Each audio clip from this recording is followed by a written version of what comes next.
అందరికీ నమస్కారం. Welcome to my channel మీ స్వాతి ముత్యం. నేను మీ స్వాతి. ఈరోజు వీడియో ఏంటంటే సప్త శనివారాల వ్రతం చేసుకుంటున్నానండి. అయితే మార్నింగే లేచాను. లేచి ఇలా ఉంటుందన్నమాట మా ఇంటి ఆవరణ అంతా. అది చూపిద్దామని చెప్పేసి ఈ క్లిప్ తీశాను. అయితే నేను ఇప్పుడు ఫస్ట్ టైం అనమాట ఈ సప్త శనివారాల వ్రతం చేసుకోవడము. ఇదివరకు ఎప్పుడూ చేసుకోలేదు.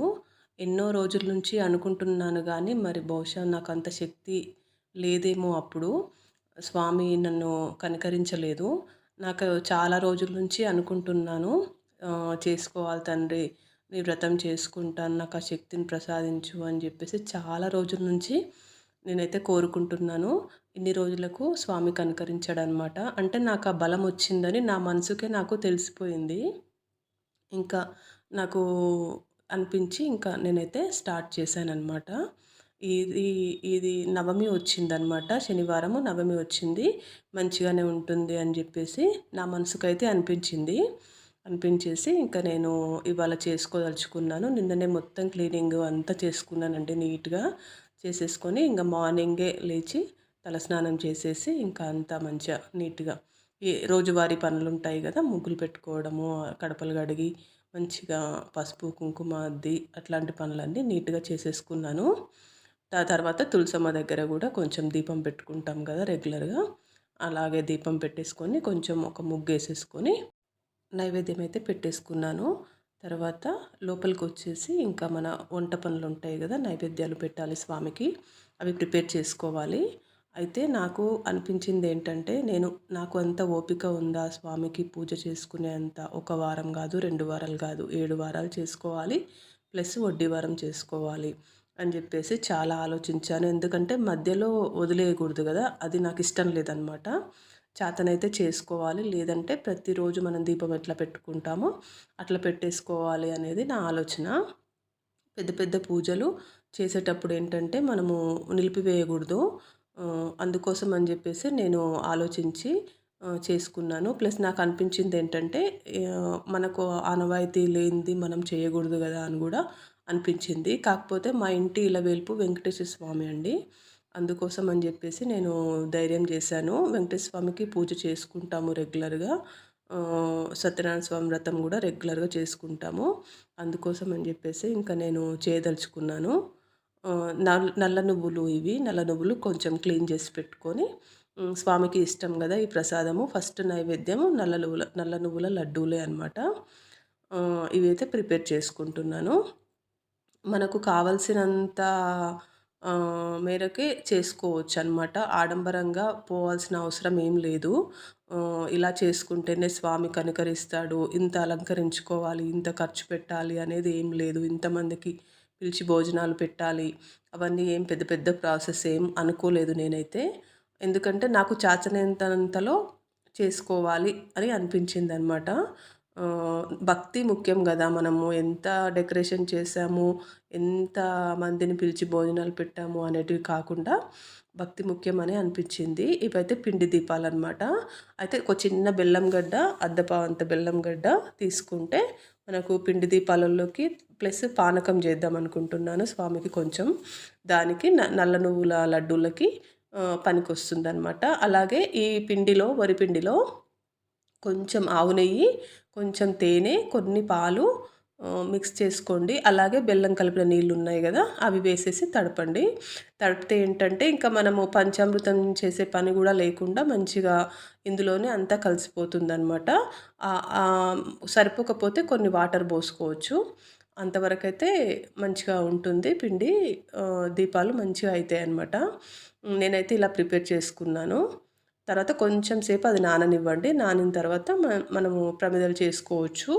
నానితే మంచిగా నీట్గా మెత్తగా మంచిగా వస్తాయి అన్నమాట. ఈలోపు నల్ల నువ్వుల లడ్డూలు ప్రిపేర్ చేసుకోవాలి. మిక్సీ వేసుకున్నాను కదా, మొత్తం మిక్సీ వేసేసుకుంటే ఏంటంటే కొంచెం బరకగానే వేసుకోండి, నువ్వులు చుట్టుకపోతాయి అన్నమాట. కొంచెం బరకగా వేసుకుంటేనే నీట్గా వస్తాయి. కొంచెం నెయ్యి వేసి వేయనట్టు కొంచెం ఆవు నెయ్యి వేసుకోవచ్చు. ఇట్లా ఎందుకంటే కొంచెం నెయ్యి నైవేద్యాలలోకి స్వామికి నెయ్యి ఇష్టం కదా, అందుకోసం అని చెప్పేసి ఇట్లా కొంచెం వేసినట్టుగా నెయ్యి వేసాను. ఇట్లా అయిపోతుంది అనమాట ఈజీగా. నల్ల నువ్వుల లడ్డూలు తెలిసిందే కదా. ఇట్లా అయిపోతుంది. తర్వాత కొంచెం పులిహోర చేద్దామని అనుకుంటున్నాను. కొంచెం చింతపండు పులిహోర చేసేసి ఇంకా 4 నైవేద్యాలు, అలాగే వడపప్పు కూడా నానబెట్టుకున్నాను. 4 నైవేద్యాలు ప్లస్ కొబ్బరికాయ 5 అయిపోతాయి. అయితే ఇవి మా ఇంటి దగ్గర పూలు. నేను ఏం సపరేట్గా ఏం కొనుక్కు రాలేదు బయట నుంచి. తులసి ఆకులు ప్లస్ పూలు అవన్నీ మా ఇంటి దగ్గరవే అనమాట. బయట తెచ్చిన తులసి ఆకు బాగా తాజాగా మంచిగా ఉంటుంది కదా, కానీ ఎందుకో మన ఇంటి దగ్గర చెట్టుకి అంత తాజాగా ఉండదు. కొంచెం సేపటికే, మరి ఎండాకాలం వల్లనో ఏమో కానీ కొంచెం సేపటికే వాడిపోయింది ఆకు. ఇవి గన్నేరు పూలండి, ముద్ద గన్నేరు పూలు. దూరం నుంచి చూస్తే సేమ్ రోజ్ ఫ్లవర్స్ లాగానే అనిపిస్తాయి, మంచి అందంగా ఉంటాయి. అవి 2 కలిపి స్వామికి మాల కట్టి వేయొచ్చు అని చెప్పేసి మాల కడుతున్నాను. ఎంతైనా మన చేతులతోటి మనం చేసుకుంటే సరే, అంత అందంగా రాకపోవచ్చు కానీ మనకు తృప్తి అనేది ఉంటుంది కదా, అందుకోసం అని చెప్పేసి నేనే మాల ప్రిపేర్ చేస్తున్నాను. ఇంకా బయటికి కూడా వెళ్ళలేదులేండి మాల తీసుకురావడానికి. తర్వాత ఇది తాలింపు పెట్టేసుకుంటే అయిపోతుంది. పులిహోర ఎప్పుడైనా అన్నము చల్లారాలి, ప్లస్ మనం వేసుకున్న పోపు కూడా చల్లారాలి. అవి 2 చల్లారిన తర్వాత కలిపితేనే టేస్ట్ అవుతుంది మంచిగా. ఇట్లా మొత్తం కలిపేసుకొని ఇంకా అందులో కూడా కొంచెం నెయ్యి పోపు వేసేసుకుంటే సరిపోతుంది అనమాట. నూనె కాకుండా కొంచెం నెయ్యి పోపు వేసేసుకుంటే అయిపోతుంది. ఇలా ప్రిపేర్ చేసేసుకొని నేను ఇవి నైవేద్యాలు ప్రిపేర్ చేసుకుంటూనే బయటి పనులు కూడా చేసుకుంటాను. ముగ్గు వేయడము, బొట్లు పెట్టడము, అట్లాగే మాల కట్టడము, దేవుని దగ్గర క్లీన్ చేసి రావడం మధ్య మధ్యలో అట్లా చేసేసుకుంటే ఇంకా మనకు తొందరగా అయిపోతుందండి. సింగిల్ హ్యాండ్ తోటి చేసుకునే పనులు కదా ఇవన్నీ.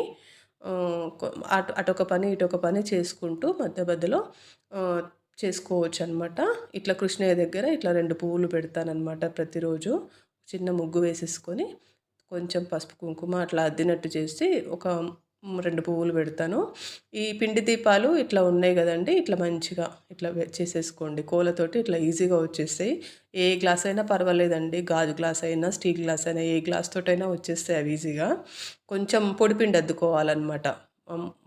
పిండికి కొంచెం పొడిపిండి అద్దుకొని అట్లా గ్లాస్లో పెట్టుకొని ఇట్లా మంచి కోలతోటి కొంచెం ఇట్లా షేప్ లాగా అనేసి ఇట్లా చేయితోటి నొక్కుకోండి, నీట్గా వస్తాయి అప్పుడు. ఈజీ అండి పిండి దీపాలు. అవి ఎన్నైనా పెట్టుకోవచ్చు అనమాట. నేను కలశం అయితే నేను ఇట్లా ప్రిపేర్ చేసుకుంటాను. కలశం కూడా ఒకరొకరికి ఒక్కొక్క ఆనవాయితీ ఉంటుందన్నమాట. ఒక్కొక్క ఇంట్లో ఒక్కొక్కలాగా.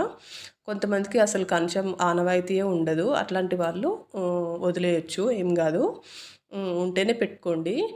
ఇట్లా మంచి అన్ని ఫ్లవరు, పసుపు, కుంకుమ, ఇంత కర్పూరము అంతా వేసి కలశం ప్రిపేర్ చేసుకోవాలి. ముడుపు అయితే ఇట్లా కట్టుకుంటున్నాను నేను. నాకు కూడా తెలియదండి, నేను కూడా ఇప్పుడే ఫస్ట్ టైము ఈ వ్రతం చేసుకోవడము. కొన్ని కొన్ని తప్పులు చేసుండొచ్చు నేను కూడా. నాకు కూడా అనిపిస్తుంది కొన్ని కొన్ని గుర్తులేదు, మర్చిపోయాను అన్నట్టు అనిపిస్తుంది. కాకపోతే చేస్తుంటే చేస్తుంటే అదే వస్తుంది మనకు. ఫస్ట్ టైమే ఏది రాదు కదా.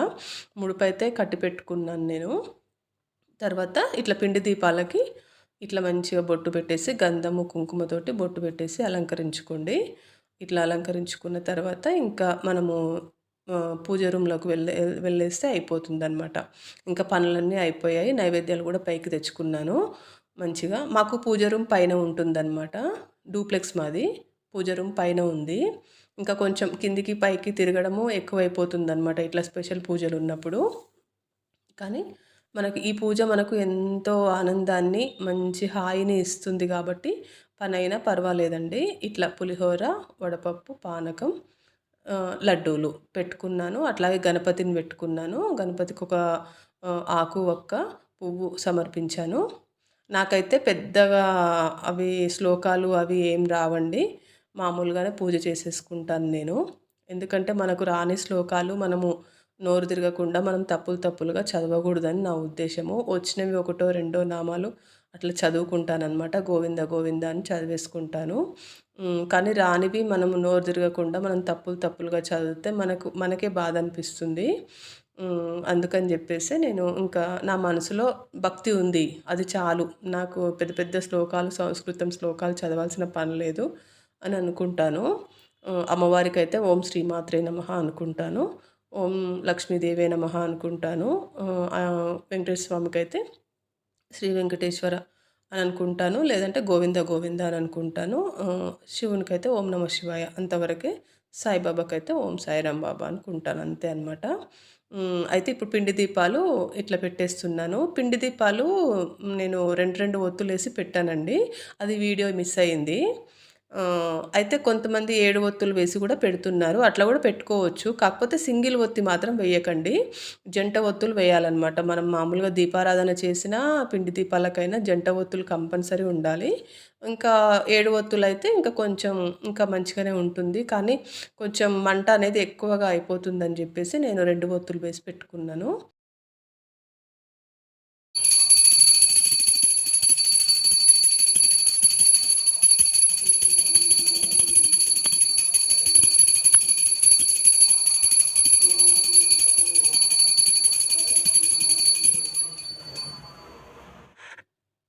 తర్వాత స్వామికి ధూపం వేసి మంచిగా ఇట్లా చేసుకోండి పూజ.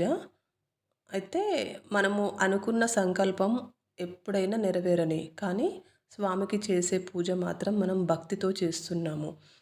కొంతమంది ఏంటంటే 7 వారాలు అయిపోయేలోపు నా కోరిక నెరవేరాలి, 8వ వారం అయిపోయేలోపు నా కోరిక నెరవేరాలి అట్లా అని అనుకుంటారు. ఒకవేళ మన సంకల్పం గట్టిగా ఉంటే, మన అదృష్టం బాగుంటే నెరవేరితే నెరవేరుతుండొచ్చు. కానీ ఇంతే టైము అని చెప్పేసి మనం డెడ్లైన్ ఇవ్వడానికి మనం ఎవరమండి అసలు, కదా. నాకైతే అట్లాగే అనిపించింది. చాలా వీడియోస్ చూస్తున్నాను యూట్యూబ్లో.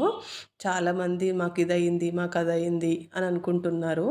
కానీ అలా కాదు. మనము పూజ అంటే పూజలాగా భక్తితోటి చేయాలి. ఆశీర్వదించేది ఆ దేవుడు. ఏ పనైనా దాని టైం వచ్చినప్పుడు అది అవుతుంది. కాకపోతే ఏంటంటే మనము మన పూజ, మన భక్తి దేనికనంటే మన మనస్సు ఆనందం కోసం అనమాట. పూజలు చేయకపోతే ఇది కాదు, ఈ పని కాదు అట్లా అని పెట్టుకోవద్దు ఎప్పుడు మనసులో. మనం 7 శనివారాల వ్రతం చేద్దాము అని అనుకుంటున్నాము. అన్ని రోజులు నిష్టగా చేయగలుగుతానా లేదా దేవుడా, నాకంత ఓపిక ఉందా అని క్వశ్చన్ చేసుకోవాలి. కానీ ఈ 7 శనివారాలు అయ్యే వరకు నా కోరిక తీరుతుందా లేదా దేవుడా అని మాత్రం క్వశ్చన్ చేసుకోకండి. ఎందుకంటే నాకైతే అనిపించింది, అది నాకు అనిపించింది నేను చెప్తున్నాను. నాకు అనిపించింది అందరికి అనిపించాలని లేదు కదా. మీ అభిప్రాయం ఏంటో కూడా నాకు చెప్పండి. ఈ వీడియో ఎంతమందికి రీచ్ అవుతుందో తెలీదు. నేను ఈ వీడియో పెద్దగా రీచ్ అవ్వాలి, నా వీడియో అందరూ చూడాలి అని చెప్పేసి కూడా నేనేం అనుకోవట్లేదు. నేను చేసుకున్న పూజ ఎంత మంచిగా చేసుకున్నానో, ఎంత భక్తిగా చేసుకున్నానో అని చెప్పి మాత్రమే ఈ వీడియో తీశాను. నాకు తెలియనివి కూడా వేరే వాళ్ళకి తెలిస్తే కూడా ఎవరైనా కామెంట్లో నాకు చెప్తారు కదా, ఇలా కాదమ్మా కొంచెం అట్లా చేసుకో, ఇంకా కొన్ని పద్ధతులు కూడా ఉంటాయి కదా. అన్నీ మనకు తెలవాలని లేదు కదా, కొన్ని మిస్ కావచ్చు నేను చేసిన పూజలో. అట్లా ఎవరైనా చెప్తారు అని చెప్పేసి మాత్రమే నేను ఈ వీడియో అప్లోడ్ చేస్తున్నానండి. ఏదో నాకు తోచింది, నాకు తెలిసింది నేను చెప్పాను. నాకు మొత్తం తెలుసని కాదు. కాకపోతే ఏంటంటే నేను ఇలా చేసుకున్నాను, నాకు ఇలా అనిపించింది, నేను ఇలా చేసుకున్నాను, నా మనసులో ఇట్లా చేసుకోవాలి అని నాకు అనిపించింది, గట్టిగా అనిపించింది, నేను చేసుకున్నాను. స్టార్ట్ చేశాను, మొత్తం కంప్లీట్ అవ్వలేదు ఇంకా, ఇదే ఫస్ట్ వారం అనమాట. మిగతా 6 వారాలు కూడా ఇంతే శక్తిని, నాకు బలాన్ని ఇవ్వు దేవుడా అని చెప్పేసి నేను కోరుకొని మంచిగా చేసేసుకున్నాను. అయితే తర్వాత నేను గుడికి వెళ్ళానండి. వెంకటేశ్వర స్వామి గుడి మాకు ఇక్కడ దగ్గరలోనే ఉంటుంది. గుడికి వెళ్ళేసి స్వామిని దర్శనం చేసేసుకొని మళ్ళీ ఇంటికి వచ్చిన తర్వాత కొంచెం కలశాన్ని కొంచెం కదిపి మళ్ళీ యథాస్థానంలో పెట్టాలన్నమాట. ఇంకా మనకు తప్పు ఉండదన్నమాట. మనం ఎక్కడికి వెళ్ళినా, ఒకవేళ మనకి ఇంట్లో ఏమైనా చెడు జరిగినా కూడా మనం చేసుకున్న పూజకి మనకు ఆటంకం అనేది ఉండదన్నమాట. ఒకసారి కలశాన్ని మనం పక్కకు జరిపి మంచిగా పెట్టుకుంటే. తర్వాత ఏంటంటే ఈ వ్రతం చేసుకున్న రోజు అంటే ఎవ్రీ శనివారము మీరు ఎప్పుడైతే వ్రతం చేసుకుంటారో ఆ శనివారం రోజు ఒకటేసారి భోజనం అనేది చేయాలి. ఇప్పుడు స్వామికి నైవేద్యాలు పెడతాం కదా, అవి తీసుకోవచ్చు. ఒంటిపూట భోజనం అనమాట. ఆ రోజు మొత్తం ఒంటిపూట భోజనము నిష్టతోటి ఉండాలి. ప్లస్ నాన్ వెజ్ అది తెలుసు కదా మీకు, నాన్ వెజ్ అయితే ఇంట్లో కూడా చేయొద్దు అనమాట. ఇదొక్కటి మాత్రం పాటించండి. ఎందుకంటే మనం ఇంత కష్టపడి చేసుకొని మళ్ళీ ఫలితం లేకుండా ఉండకూడదు కదా, అట్లా అని చెప్తున్నాను. అదొక్కటి మాత్రం పాటించాలన్నమాట. ఈరోజుకి ఇంతేనండి వీడియో. Thank you.